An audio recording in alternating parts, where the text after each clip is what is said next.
Okay guys, time to vodcast the solutions to homework 3.6. We've skipped 3.3 through 3.5. This was taken from the test 2 years ago. First question asks us to calculate delta G. We aren't given any keywords, so we're just going to plug directly into our equation. Delta H is exothermic, negative 264 minus, there is our temperature. A little bit hard to see. They give us our temperature right there. It's a subscript, 298. 298 is a very common temperature because 25 degrees Celsius is room temperature. If you add 273 to that, you get the 298 Kelvin. And we're going to plug in delta S. Remember, watch out for the fact that it's in joules. We got to convert that to kilojoules by moving the decimal place to the left 3 spots. So that's going to be negative 0.278.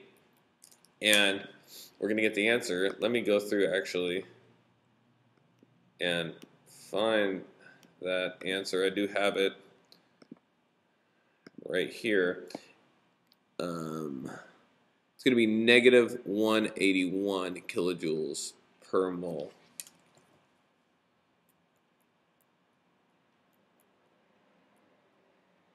Okay, so that is a negative delta G. It's going to be a spontaneous reaction. I believe I told you not to do B because we haven't looked at what K equilibrium is yet. C is a little bit of a tricky problem. It's not something that we've gone over in class, but let's just use some logic on it.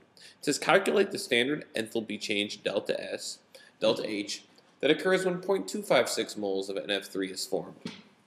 Okay, now your instincts might be to do some equation, like sum of bonds broken minus bonds formed, but we haven't seen the keyword bond, or to use the formation equation, or steps, but we haven't seen any of those yet. So there's got to be some other logic, and the logic is this. Every time 2 moles of NF3 are formed, you get negative 264 kilojoules released.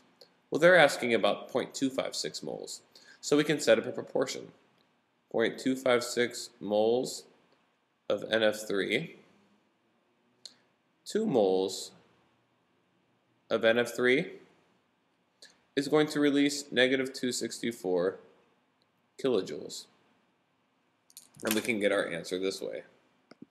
And the answer is going to turn out to be negative 33.8 kilojoules.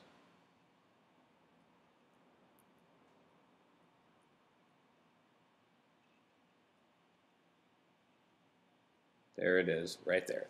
So again, 2 moles gave us negative 264. 0.256 moles will give us negative 338. You could also set up a proportion. You could say 2 is to negative 264 as 0.256 is to x. And you can solve for that x. Okay, the answer to this one is simply 6. If you have 2 molecules of NF3, how many bonds are formed? Well, remember 2, and then up here in 1 NF3, you would have 3 NF bonds, so that would be 6 NF bonds. If you're confused on how I got that, you can just think of NF3 as being trigonal pyramidal, like this. If you had 2 of them, that would be 6 NF bonds. Okay. Now this problem down here asks us to calculate the enthalpy of the FF bond. We do see the word bond, so we're going to go delta H equals sum of the broken minus sum of the formed, and we're going to start plugging into this using the reaction that they gave us up there above. So I'll rewrite it here. N2 plus 3F2 goes to 2NF3. Here's broken, here's formed.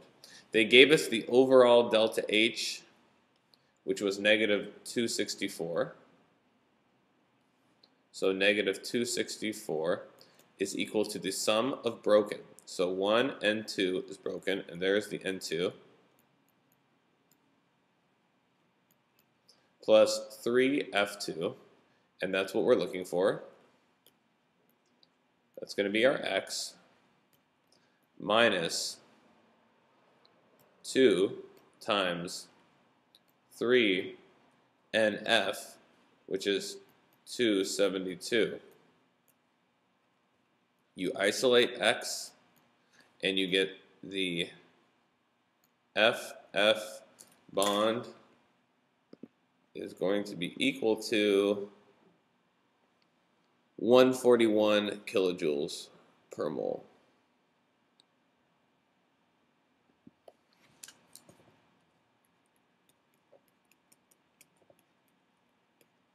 And that's what's going to go right there. All right, guys, take care.